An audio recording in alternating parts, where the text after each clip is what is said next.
네, 오늘의 정치권 이슈 짚어보겠습니다. 최창열 용인대 교수, 김근식 경남대 교수 두 분 나오셨습니다. 어서 오십시오. 안녕하십니까.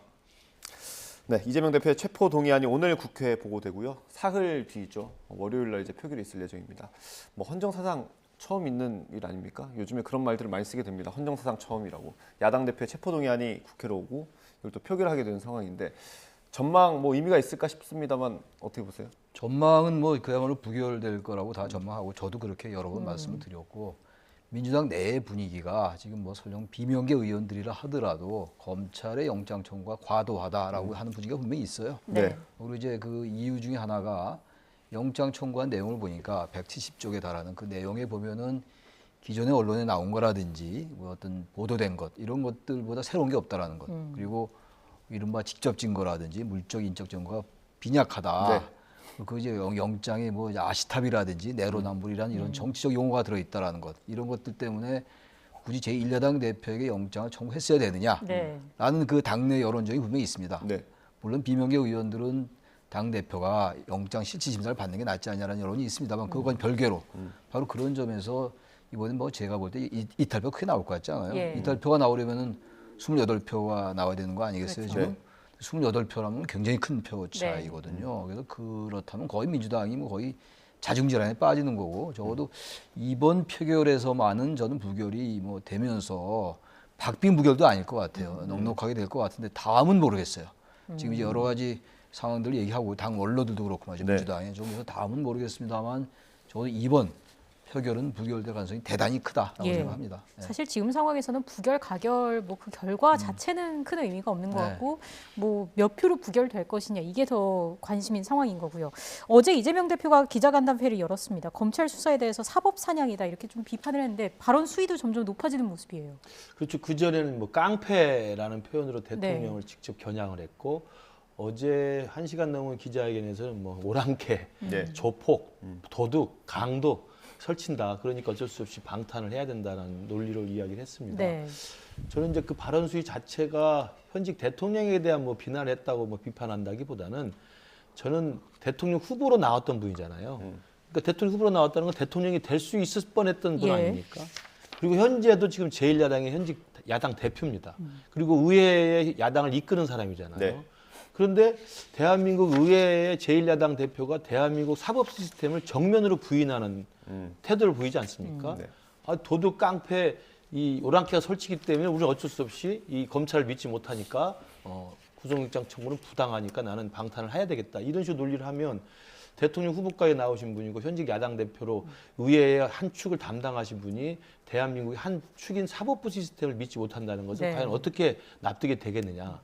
또 하나는 이게 영장 청구라는 게 검찰이 청구할 뿐이지 발부된 건 아니지 않습니까? 예. 발부는 법원이 하는 겁니다. 네. 심사 받고. 뭐 말을 10분 받아들인다 하더라도 예. 이재명 대표의 그 항변을 받아들인다 하더라도 검찰이 정치적으로 했다고 치더라도 법원까지 그런 건 아니지 않습니까? 그러면 법원에 가서 청구한 영장이 부당한 것인지 정당한 것인지 그 시시비비를 가려보면 되는 것인데 법원까지 가지 않겠다는 거 아니겠습니까? 예. 그러면 사법부도 믿지 않겠다는 것이란 말이에요. 그러면 몇 주 전에 윤미향 의원 그 여기 무죄 판결 났을 때는 그때 네. 이재명 대표가 얼마나 또 목소리를 높였습니까? 역시 법원의 판결이 정당했다라고 이야기했던 분 아닙니까? 예. 그러면 자기한테 유리할 때는 법원 판결이 정당한 거고, 아 내가 가서 구속영장에 발부될까봐 겁나니까 내가 좀 지은 죄가 있을 것 같으니까 내가 가면 안 되겠다. 이런 태도를 보이면 어떤 국민이 납득을 하겠습니까? 저는 그래서 어제 이야기한 그 기자간담회 수위도 높고 뭐 강도도 세지만 저는 대한민국의 사법 시스템을 불신한다는 의미에서는 좀 야당 대표나 대통령 후보를 했던 사람의 적절한 태도는 아니다 이렇게 생각합니다. 예. 사실 다음 주 월요일까지의 그림은 어느 정도 그려져 있고요. 그 다음이 궁금한 게 사실인데 그 서른 의원의 발언 그리고 권노갑 상임고문의 발언 이것 때문에 좀 궁금증을 많이 자라는 것 같습니다. 그 이후에 뭐 어떤 변화들이 있을까요? 저는 객관적으로 봐서 이재명 대표의 이러한 말하자면 태도라고 할까요? 이런 부분들이 저는 한계가 있을 것 같아요. 물론 검찰의 영장 청구가 과도하다고 볼 수 있어요. 관점에 따라서는 네. 관점에 따라서 그럴 수 있는데 지금 영장 청구에 나온 여러 가지 혐의들 말이죠. 그리고 대장동 위례신도시, 뭐 백현동, 성남 FC 후원금 의혹 사건, 뭐 대북 송금 의혹 많잖아요. 네. 네. 그럼 뭐 전부 이런 것들이 이른바 강도와 깡패들이 야당을 제거하고 정적을 제거하기 위해서 했다라고 과연 언제까지 이게 지속 가능하겠냐 이런 논리 자체가. 예. 그래서 설령 검찰의 영장 청구가 과도하고 만약에 정권이 바뀌지 않아서 이런 일이 없었다고 가정한다 하더라도 현실적으로 존재하는 여러 가지 혐의들에 대해서 완벽하게 이렇게 나가는 게 보수 진보 이런 측면 떠나서 말이죠. 예. 중도층 유권자라든지 객관적인 생각을 가진 사람들이 과연 이걸 어떻게 생각할까? 네. 라고 생각하기 때문에 권노가 고문이라든지 당내 여러 이견들이 좀 나오고 있는 네. 거다. 저는 제가 그래서 느끼기에는 27일 날 본회의 표결 끝나고 말이죠. 네. 부결될 가능성이 높다고 말씀드렸고 그 이후에 당내 여론 지역이 전 조금씩 변할 것 같아요. 당장 그 변곡점은 역시 기소 시점이 되겠습니다만 네. 기소 전에도 영장 청구 또 할 가능성이 높잖아요, 지금 검찰이. 예. 네. 그렇게 된다면 언제까지 방탄이렇게 할 수 있을까요? 제가 그래서 그 이재명 대표가 어떤 그 태도의 변화, 행보의 변화 보일지 모르겠습니다만 네. 제가 볼 때 크게 안 변할 것 같거든요. 예. 대표적으로 내려놓는다든지 이럴 가능성은 없어 네. 보이고 그렇다면 결국은 민주당 내에서 점점 선거는 다가오고 특히 수도권 의원들은 굉장히 불안하거든요. 네. 지금 121석 중에서 수도권 100석 이상을 지금 민주당이 가지고 있거든요. 예. 네. 그럼 이 수도권은 아무래도 스윙 보터라고 우리가 얘기 많이 하잖아요. 흔들리는 표심이란 말이에요. 그렇다면 이런 여러 부분들에 대해서 설령 검찰 수사가 부당하다고 느끼는 유권자가 있다 하더라도 한계가 있지 않을까. 왜냐하면 의원들은 결국은 표심과 민심을 먹고 사는 네. 집단들이거든요. 자신들의 당선이 가장 중요하죠. 공천 때문에 제가 볼 땐 상당히 이렇게 단일대우를 유지하는 것 같은데 예. 공천권 때문에. 근데 공천 받으면 뭐합니까? 당선 안 되면. 저는 그래서 분명히 여론 지형의 변화가 있을 거다. 당내 여론 지형의 변화가 있을 가능성이 높다라고 예. 생각합니다. 실제로 그 기소되면 대표직 살퇴할 거냐 뭐 이 질문에도 어제 명확하게 답변을 안 했거든요. 그렇죠. 명확하게 답변하지 않고 가정적 질문이기 때문에 답변하기 적절하지 않다. 과거에도 그렇게 답변했습니다. 근데 그 뒤에 또 다른 질문에 답변하면서는 무슨 이야기를 했냐면 내가 경기도지사 할 때 2년 동안 재판을 받았다. 그랬는데 경기도가 그때 꼴찌였는데 1등으로 올랐다라고 예. 이야기를 했어요. 그 이야기는 뭐냐면 내가 현직 야당 대표 하면서 재판 계속 받을 거다. 기소가 돼도 재판장이 출두할 거다. 계속 재판을 받을 거다. 예. 아무 문제 없다.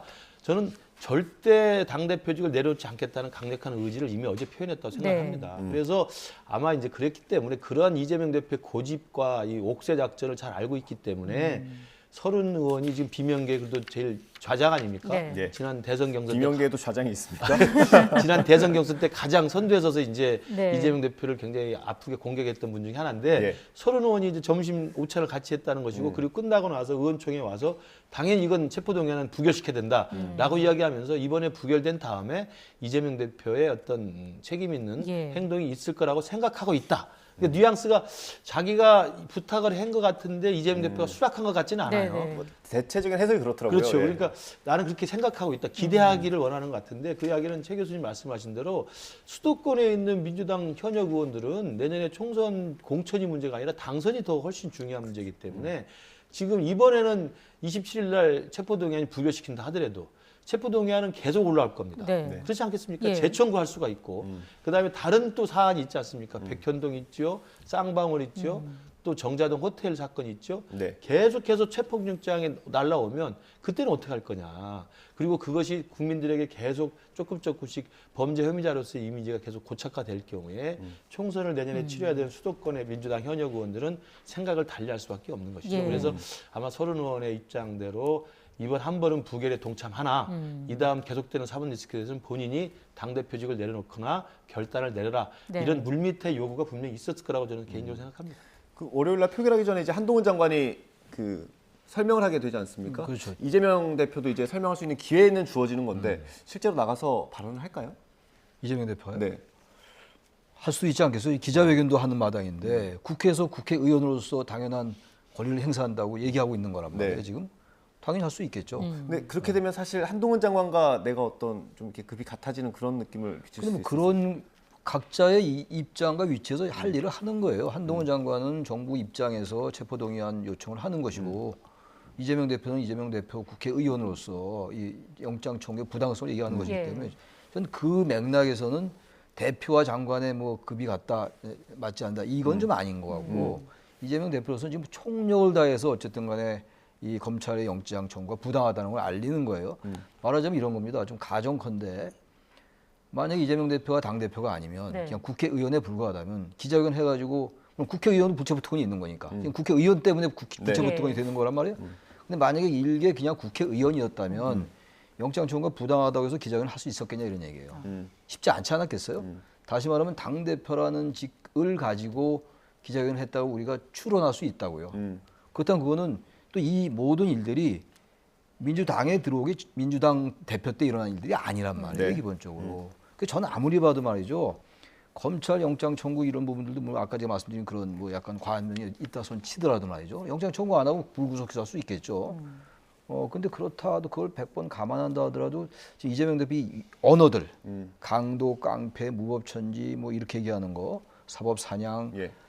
과도한 이런 단어들이 오히려 이재명 대표의 불안 심리를 드러내는 게 아닌가. 왜냐하면 정치라는 게 어쨌든 언어로 하는 거잖아요. 네. 언어로 하는 건데 이 언어가 점점 과격해지고 네. 언어의 수위가 높아지고 말이죠. 이렇게 되면 이건 사실 반정치가 되는 거거든요. 엔티 파리틱스가 되는 거예요, 사실. 좋은 건 아니죠. 네. 이거는 사실 이재명 대표가 나름의 계산이 있을 겁니다, 아마. 이렇게 강한 언어를 구사함으로써 지지층도 결집시키고 당내 혹시 이탈할 수 있는 시간이 있으니까 27일까지 이탈할 수 있는 표를 단속한다는 면이 있습니다만 제가 항상 말씀드리는 게 객관적이고 보편적이고 우리의 일반 상식에 입각한 그 생각들이 있어요. 네.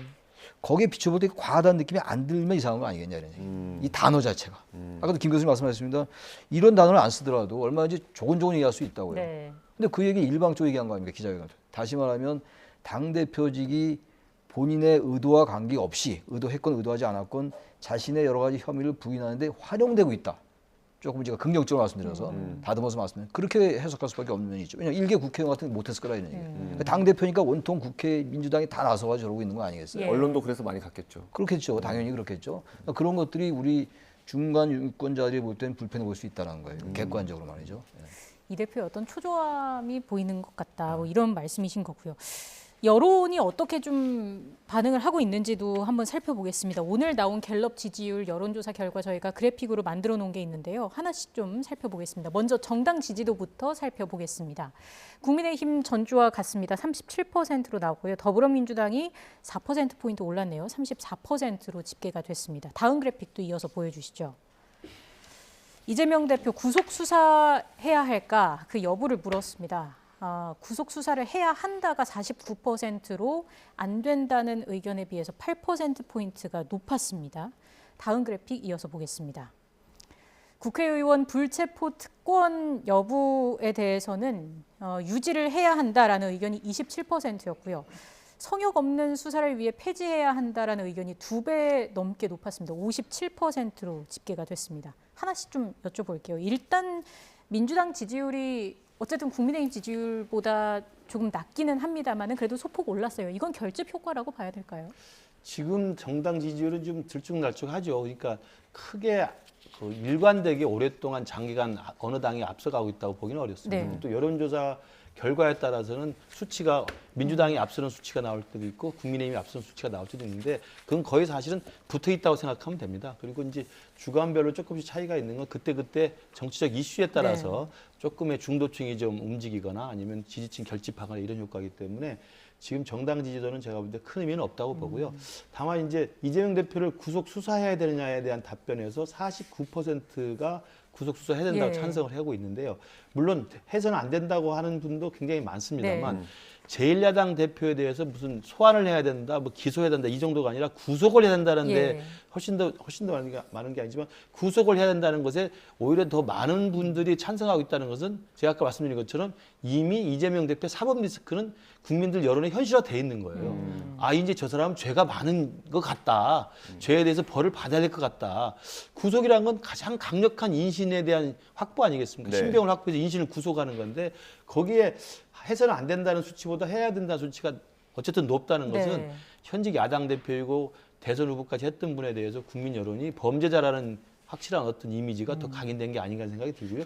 더 이제 놀라운 것은 불체포 특권에 대해서는 뭐 압도적으로 그러니까요. 이거 없애야 된다고 지금 찬성을 하고 있는 거 아니겠습니까? 그러면 이재명 대표가 현직 야당 대표를 구속 수사해서는 안 된다고 대답했던 분들 중에서도 절반 이상은 그래도 불체포 특권은 완전 방탄용이고 국회의원들의 특권이기 때문에 예. 법 앞에 평등이라는 똑같은 국민처럼 이건 특권을 없애야 된다라고 생각하는 분이 훨씬 많다는 거죠. 이제 그러면서 본다면 이재명 대표가 어제 기자회견에서 이야기했던 법원에 가지 않겠다고 지금 고집을 쓰는 것은 국민들한테 지금 부정적인 여론이 다수라는 것을 다시 한번 입증하는 것 같습니다. 예. 이재명 대표를 구속 수사해야 한다라는 의견이 49%로 나온 것은 아무래도 민주당이 지금 이 사법 리스크에 대응하는 것 자체가 좀 문제가 있다 이런 여론이 많다고 봐야 되겠죠. 같이 뭐 이제 겹친 부분이 있는 거겠죠. 그런 인식이 공유되는 거겠죠.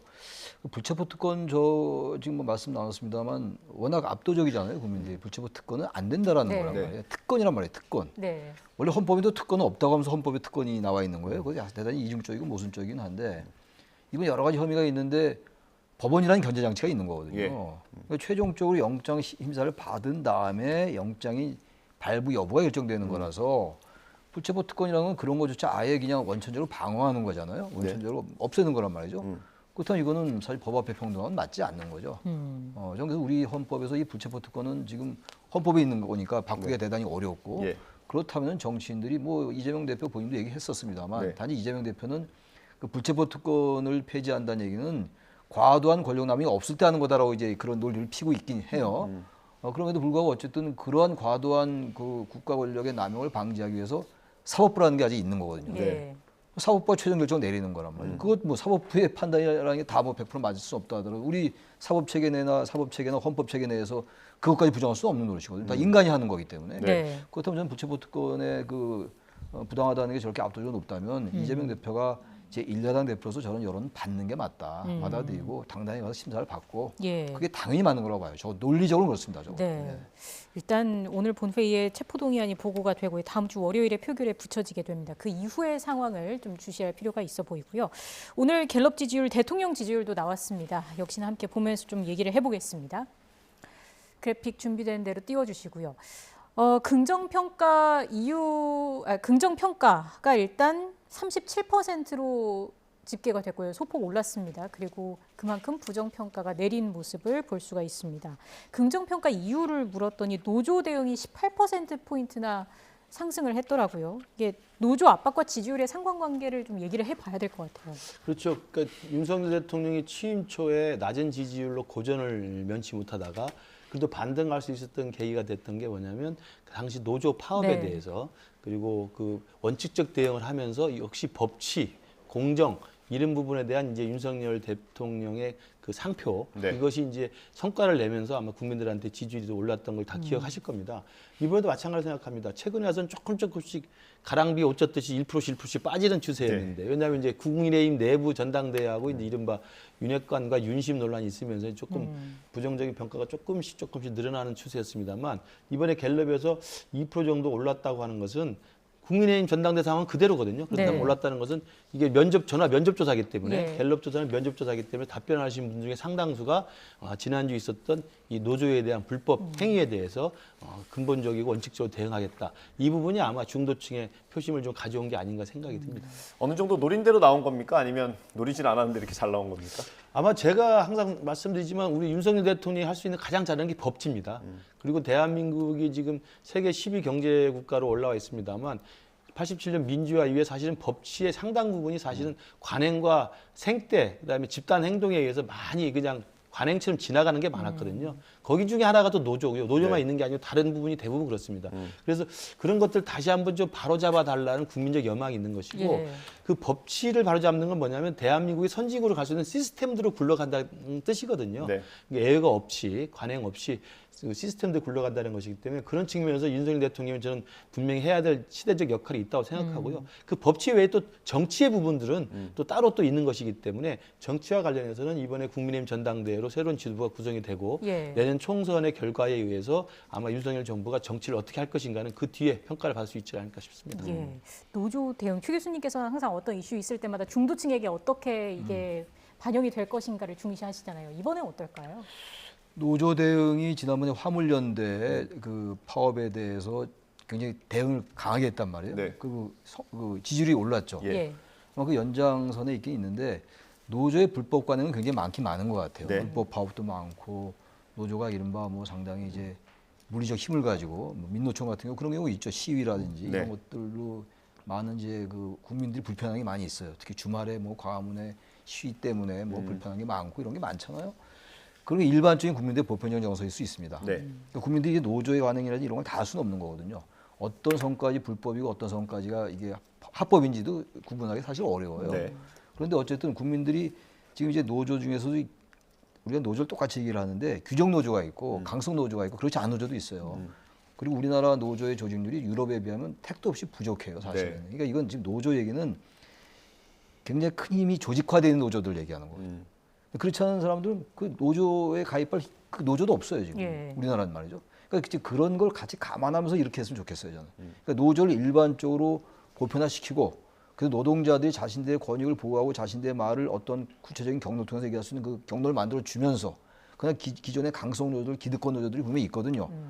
이 건설 현장 같은 데서 원래비 요구하고 이런 것들. 네. 그런 것들은 법치에 입각해서 철저히 근절하고 네. 그런 부분들 때문에 이제 지지율이 오르는 거거든요. 단지 노동 전체를 적으로 돌리는 것 같은 태도는 좋지 않다는 예. 거예요. 그러니까 이렇게 하면서 한편으로 노조가 없어서 또 상당히 그 사용자 측에 의해서 불이익을 보고 있는 그 취약한 계층도 굉장히 많다고요. 네. 그런 것들을 같이 돌보면서 이러한 부분들 밀고 나간다면 이건 더 나아가시 좋다. 근데 네. 그게 없이 너무 과하게 이 이제 불법 노조만 이제 대립하는 것 같은 이런 쪽으로 하는 거는 중도층이 보기에 이게 어느 선까지 맥히지만 과하게 어느 한편으로만 계속 간다면은 그건 또 다른 네. 반응이 나올 수 있다고 생각합니다. 알겠습니다. 네. 저희가 긍정평가 이유 살펴봤고요. 부정평가 이유도 있거든요. 제가 그래픽이 아직 준비가 안 된 것 같은데 읽어드릴게요.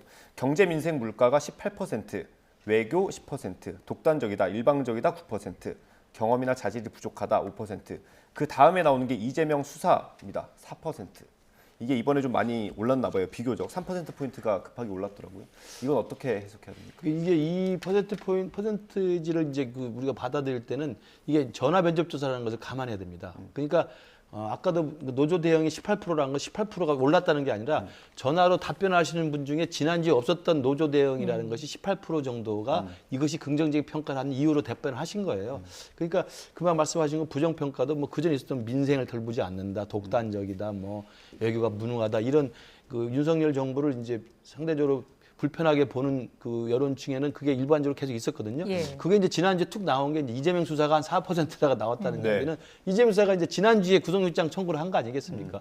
그 부분에 이제 반응을 하는 전화 면접의 결과라고 보시면 될 것 같고요. 그래서 전반적으로 지금 윤석열 대통령에 대한 국정수행 부정평가가 이재명 대표에 대한 수사 때문에 갑자기 오르거나 갑자기 내리거나 저는 이러지는 않는다고 생각합니다.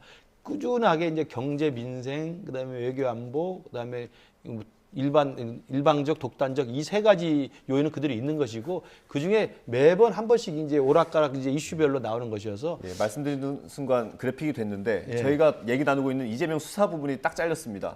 그게 중요한 건데 저 다음에 저거 바로 있습니다. 밑에 있습니다. 예. 예. 그래서 이재명 수사라고 하는 이 이슈는 지난주에 정치권에 떠오르는 이 시기적 이슈이기 때문에 그게 반응했다고 보면 될 것 같습니다. 최 교수님도 첨언해 주실 말씀 있을까요? 이재명 수사에 대해서 저는 진보층, 중도 진보의 입장에서 볼 때는 워낙 이재명 대표가 강공으로 나가기 때문에 예.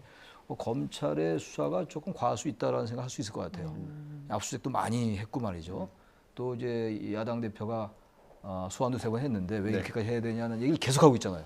이런 게 좀 먹힐 수 있어요. 네. 근데 그게 이제 뭐 아주 중도층이나 아주 보수층한테 전혀 안 먹히겠지만 중도층에서 중도 진보는 이런 부분들이 맞아. 이게 이재명 수사를 그냥 불구속해서 기소하면 될 텐데 예.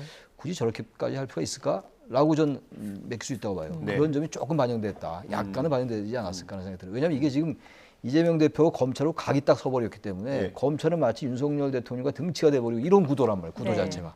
원래 그래서는 안 되는 건데 그것도 아니겠습니다만 네. 그러다 보니까 유권자들은 시민들은 검찰 대 이재명 대 윤석열의 구도를 딱 보는 거죠. 예. 그 윤석열 대통령이 뒤에서 뭔가 암묵적으로 뭐 직접적으로 지시하지는 않겠지만 뭔가 권력이 작동하고 있다.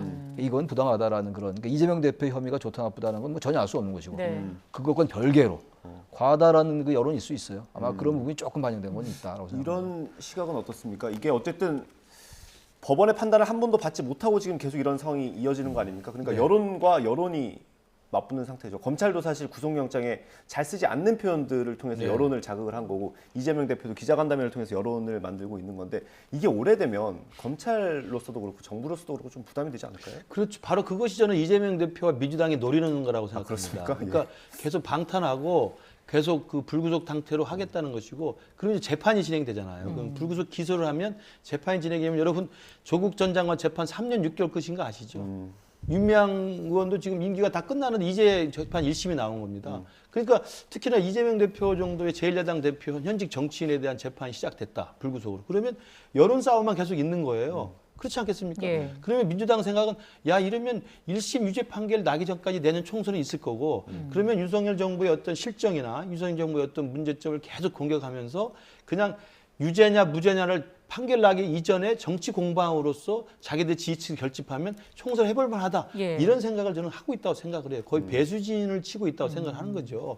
저는 그런 의미에서 지금 그 비명계조차도 지금 아직까지는 그런 민주당의 전반적인 분위기에 좀 잠잠하고 있는 것 같고 그러나 이제 이 부분이 1심이 이제 재판이 진행이 되고 혐의가 또 다른 혐의들이 계속 나오고 수사가 또 진행이 되고 소환이 되고 체포영장 계속 국회에 제출이 되고 구속영장 청구하고 이러면서 이재명 대표가 해도 너무한다라는 이제 여론이 나오고 그 여론에 따라서 민주당 내의 일부 비명계들이 28명 이상이 움직이기 시작하면 예. 저는 언젠가는 구속영장이 발부될 거라고 생각합니다. 그거죠. 그러니까 민주당 의원들이 부담을 가지는 게 여론인데 민심, 뭐 지지도 이런 것들인데 지금 오늘 보여드린 그래픽처럼 이재명 수사가 너무하다라는 여론이 그 검찰 수사가 너무하다는 그렇죠. 여론이 이재명 대표가 너무하다는 여론과 이게 같이 올라가면 그러니까 저 부분이 언제까지 유지될지는 이제 봐야 되는 겁니다. 그래서 지금은 이제 처음 지난주에 구속영장을 청구했기 때문에 생각 이례적인 일이잖아요. 네. 헌정사상 처음이라는 거 아닙니까? 예, 맞습니다. 그러니까 당연히 중도층 일부 그다음에 이재명 대표를 지지하는 층에서는 발끈하는 거죠. 반응을 하는 거죠.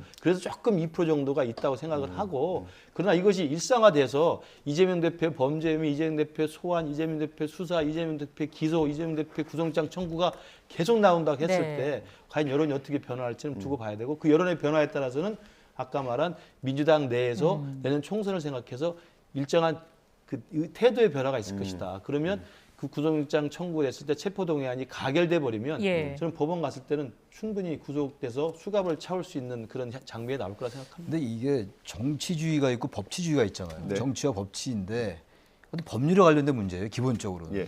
근데 이게 법률에 관련된 문제가 너무 정치 영역으로 너무 깊숙이 들어가 버렸어요. 저는 그래서 민주당 의원들의 저런 행태는 난 이해가 안 가고 저는 국민의힘도 이 혐의에 대해서는 좀 말을 아꼈으면 좋겠어요. 특히 비대위원장이 나서가지고 자꾸 뭐 과도한 언어를 많이 쓰더라고요. 뭐 깡패로 단어까지 안 썼지만 이것도 별로 안 좋아요. 이것도 네. 사실 민주당한테 비밀 줄 수 있기 때문에 국민의힘도 적어도 이 사건에 대해서는 법률주의로 가라 이런 얘기예요. 자꾸만 정치가 개입되지 말라는 거예요. 정치가 너무 깊숙이 개입돼서 다시 말하면 완전 이건 사법의 정치화가 돼버려가지고 이건 완전히 본말이 전도되고 있는 거거든요. 예. 따라서 민주당이 하는 행태가 저는 전혀 잘하고 있다고 보지 않지만 네. 동시에 국민의힘도 비대위원장쯤 됐으면 이런 발언 좀 삼가하고 차라리 대변인 얘기를 하든가 민주당이 공격하니까 얘기 안 할 수는 없잖아요. 예. 그 양쪽 좀 자제해라. 그래야지 이게 법률로 가지고 완전히 법률을 정치로 끌고 들어가가지고 서로 자기정하는 거 아닙니까? 네. 그래서 이건 아주 잘못됐다는 말을 제가 첨언을 합니다. 알겠습니다. 다음 주제로 좀 넘어가 보겠습니다. 국군 방첩사령부가 어제 부승찬 전 국방부 대변인의 자택과 국방부 대변인실을 압수수색했습니다. 이게 최근에 논란이 됐던 천공 관련 의혹 수사는 아니었고요. 최근에 그 발간했던 책 안에 공개해서는 안 되는 내용이 담겨 있다라는 이유였던 것 같아요. 좀 설명을 해주시죠. 지금 이제 그 방첩사령부라는 게 예전에 이제 그 기무사입니다. 기무사가 문재인 정부 때 안보지원사령부라고 이름이 바뀌었다가 다시 또 해편돼서 네. 이 방첩사령부로 바뀌었는데요. 바뀌면서 지금 방첩사령부에 할 수 있는 권한과 역할 중에 과거에는 이제 기무사 보안사 시절에는 현직 군인에 대한 것만 이제 정보를 수집하고 위반 사실이 있으면 이제 수사하고 그랬던 건데 지금은 이제 전직 군인조차도 다 포함이 되도록 네. 지금 되어 있습니다. 그리고 그거에 따라서 지금 이제 이번에 방첩사가 부승찬 대변인을 수색한 걸로 보이는데요.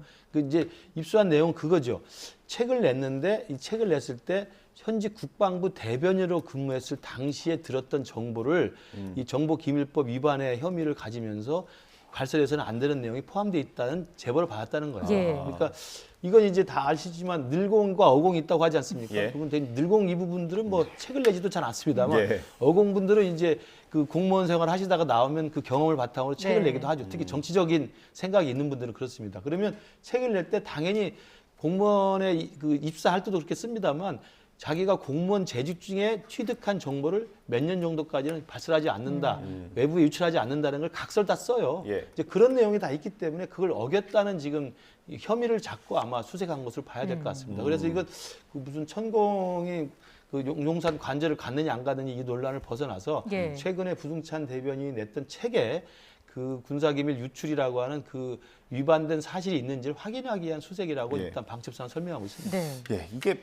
근데 좀 이렇게 한 발 떨어져서 보면 책이 문제였으면 책 못 내도록 뭐 가처분 신청을 내거나 지금이라도 문제가 된다면 가처분 신청을 내면 되지 않습니까? 근데 이게 바로 수사로 들어가고 압수수색이 되니까 이제 천공 의혹을 제기한 거랑 맞물려서 지금 논란이 되고 있는 것 같아요. 꼭 그래서인지는 알 수 없는데 제가 봐도 그것과 연관시켜서 보지 않을 도리가 없을 것 같아요.